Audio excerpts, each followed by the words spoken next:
Welcome back. So this chapter, we've all been waiting. We've been waiting to see how things are going to go down between Arthur and Kezess. And we finally get it. And it's amazing. It's just simply amazing. So I'm going to just jump right into it. All right. So one of the things that I had noticed in this chapter was that, I know how Arthur would talk about, how the Indrath clan need to be punished for what they did to the Jinn, all the atrocities and stuff. And how, he also mentioned in this chapter how Winsome, he's going to get, what's coming to him too. But Arthur has failed to mention Aldir, say anything negative about Aldir when he's the one that witnessed Aldir destroy Elenwar. And, he attributed to like, okay, the Swords aren't good. We need to, not only do I have to fight Agrona, but I also have to fight, the Indrath clan and the Asuras in general. But he never really placed a whole lot of blame towards Aldir. Unlike how he blames, Indrath and how he blames Winsome and stuff. So I always kind of thought that was interesting, which it kind of leads me to think that he is, like I said, he's going to ally with Aldir. It's just when and how it's going to happen. I think that's the reason why he hasn't really mentioned anything about Aldir and placing any blame towards him. He hasn't said that he hated him or he needs to be punished or anything like that. He just kind of attributed towards Kezess, he's like just, Aldir's just a puppet of Kezess and he's just a dog and, he commanded him to do something and he just did what he was told to do.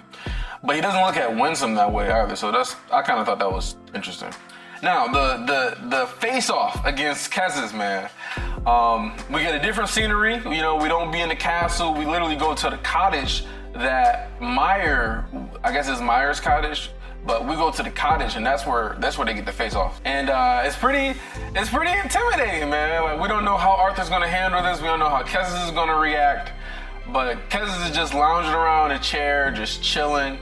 And then, Arthur, recognizes what's going on because Kezess is just kind of minding his own business, like not even acknowledging that Arthur even entered the room or anything, right? And so I think that the number one showing that shows where Arthur is when it comes to how he's handling Kezess is like, you're not my sovereign. And so he immediately addresses Kezess and, and you can tell that Kezess gets mad. He's angry about it, because he considers disrespect. His eyes get a little bit darker purple. That's kind of how we know, because he doesn't make any sort of facial expressions or anything. So his eyes get darker purple. And that's how we know that he has the disrespect, how he's angry. That's how we know that he's angry. Now, rereading the chapter a couple times, right?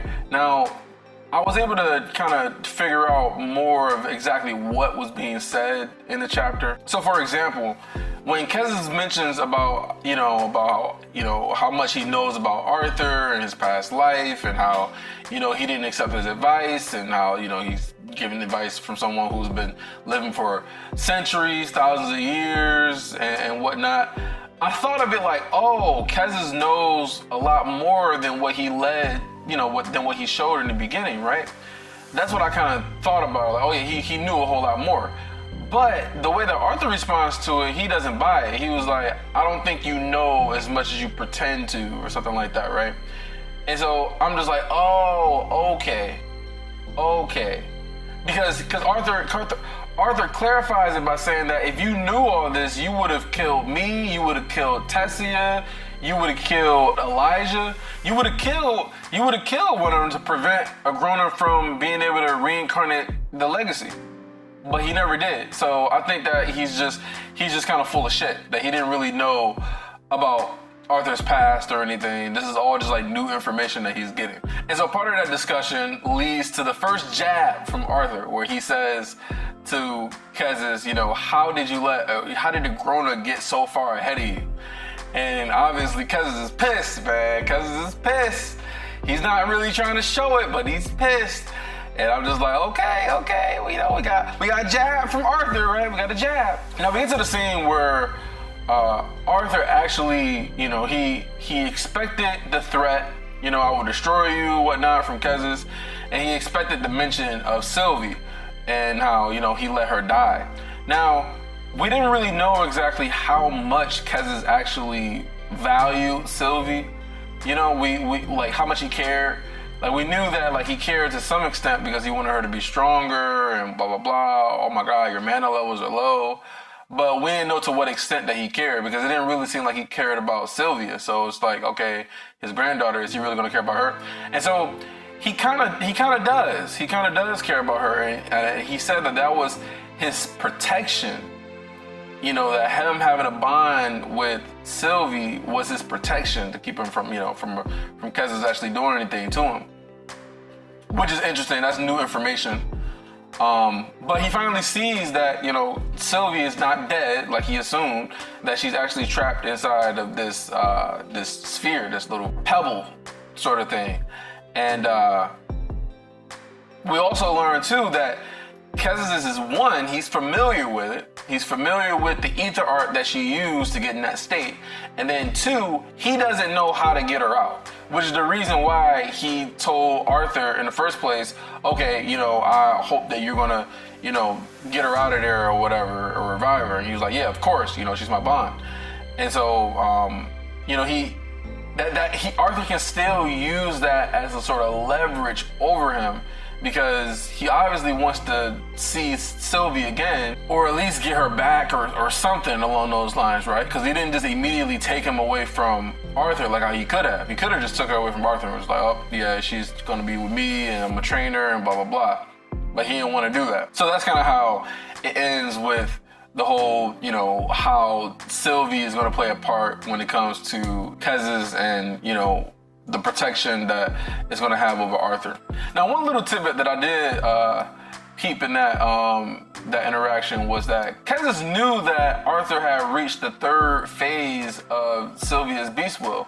I don't understand how he knows that, right? Because nobody else witnessed him do that except for, it was Nico, and it was Cadell, it was Tessia, it was Madam Astria or Astar, whatever her name is. Y'all know what I'm talking about. The one that got her leg messed up to cook.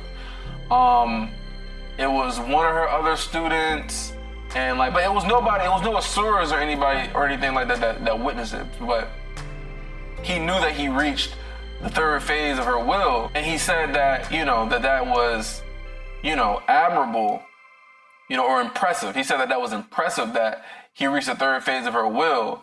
But, you know, he ended up dying in the process and blah, blah, blah.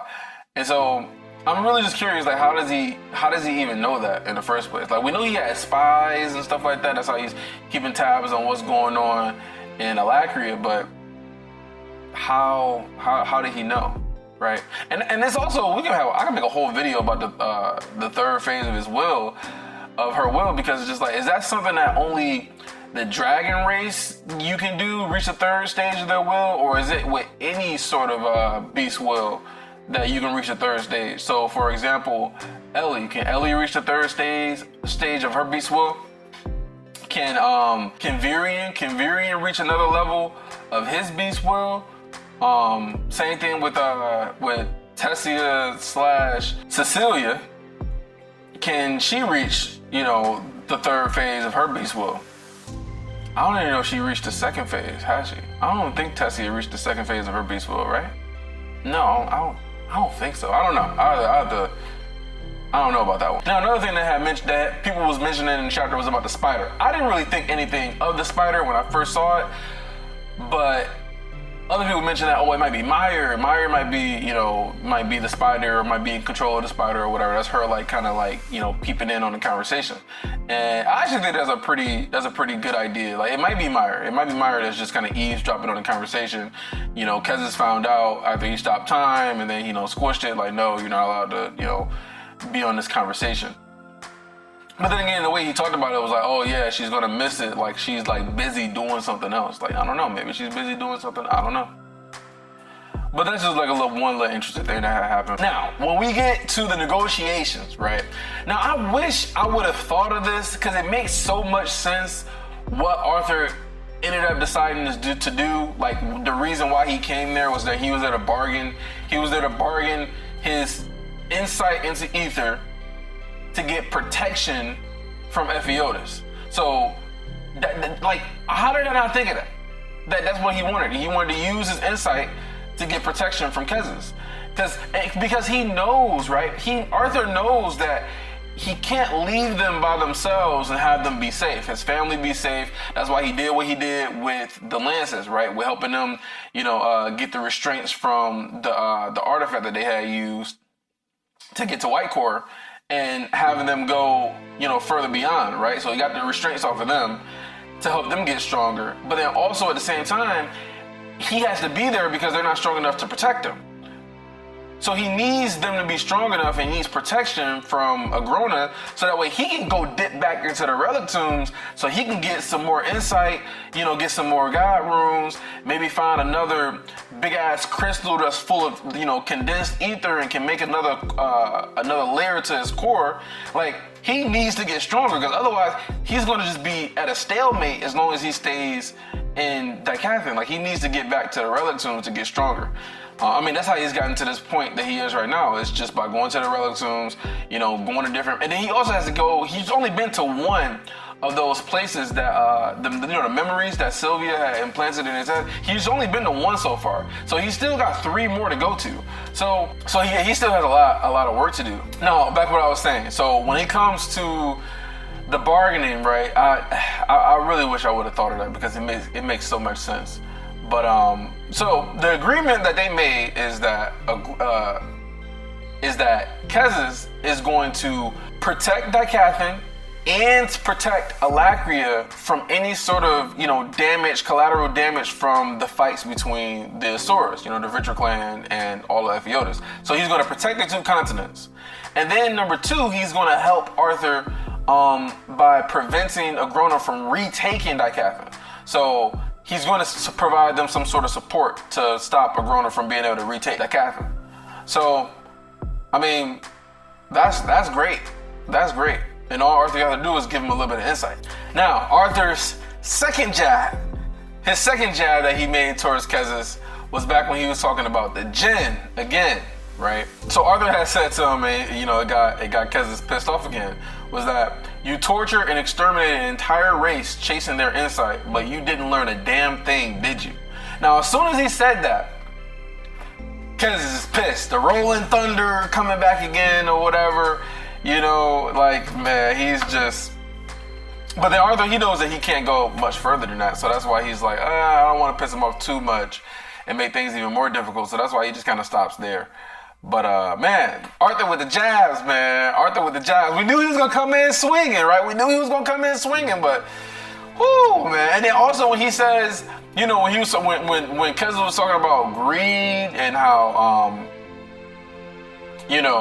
protecting people, whatever, he was like, man, that and greed may share a few words or share a few letters, but you'll never find them, sharing company or something like that. I'm just like, ooh, man, with the wordplay, I'm just like, shit.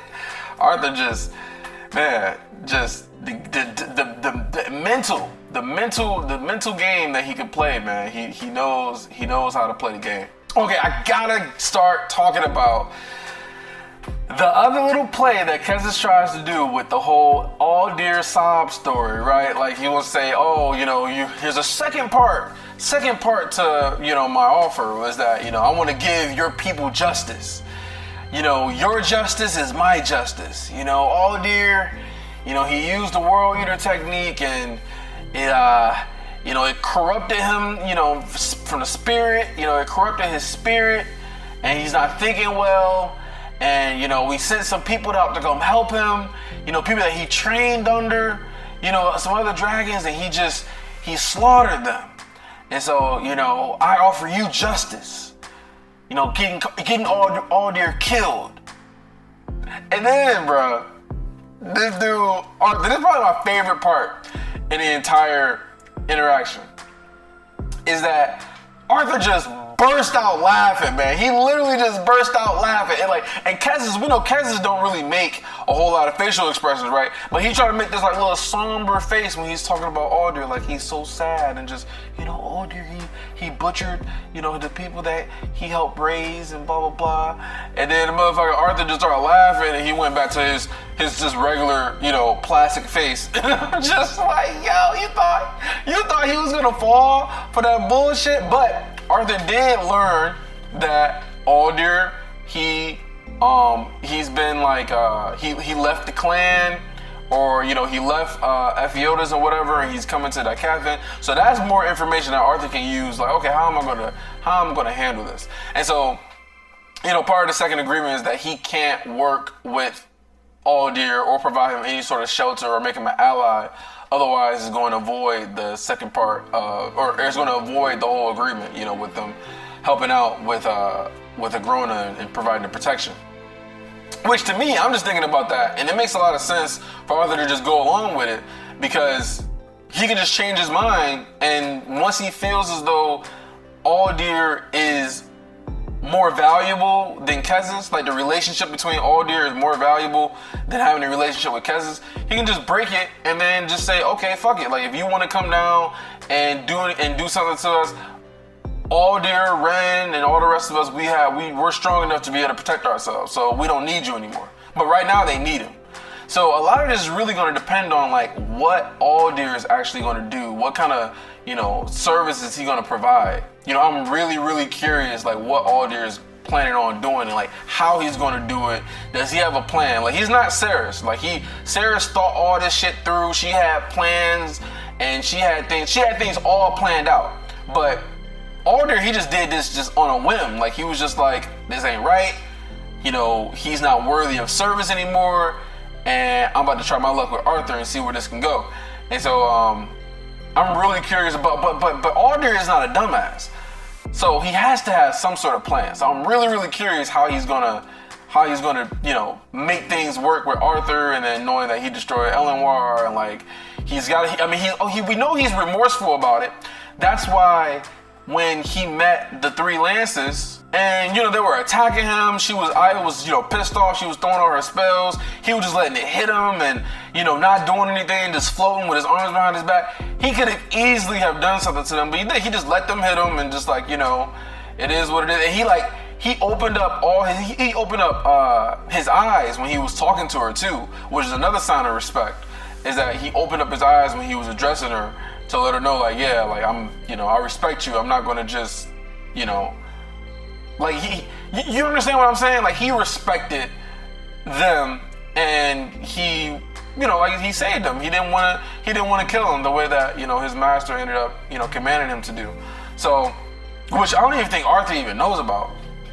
But yeah, so anyway, getting back to Aldir has to have a plan, and he has to have some sort of solution to how things are going to work when he finally meets up with them and, try to make things work. Now, the part that I was kind of like giving Arthur a little bit of shit over, right? When he finally makes the contract with Kezess, and it turns out it's like a spell or ether contract, and, as parameters of the contract, or as like a safeguard to the contract, he ends up having like an ether spell get put onto Arthur's core, whereas if he doesn't hold up his end of the bargain and tells him everything he knows about ether, he tries to like hold some things back or hide some information, the spell is going to force him to reveal the information.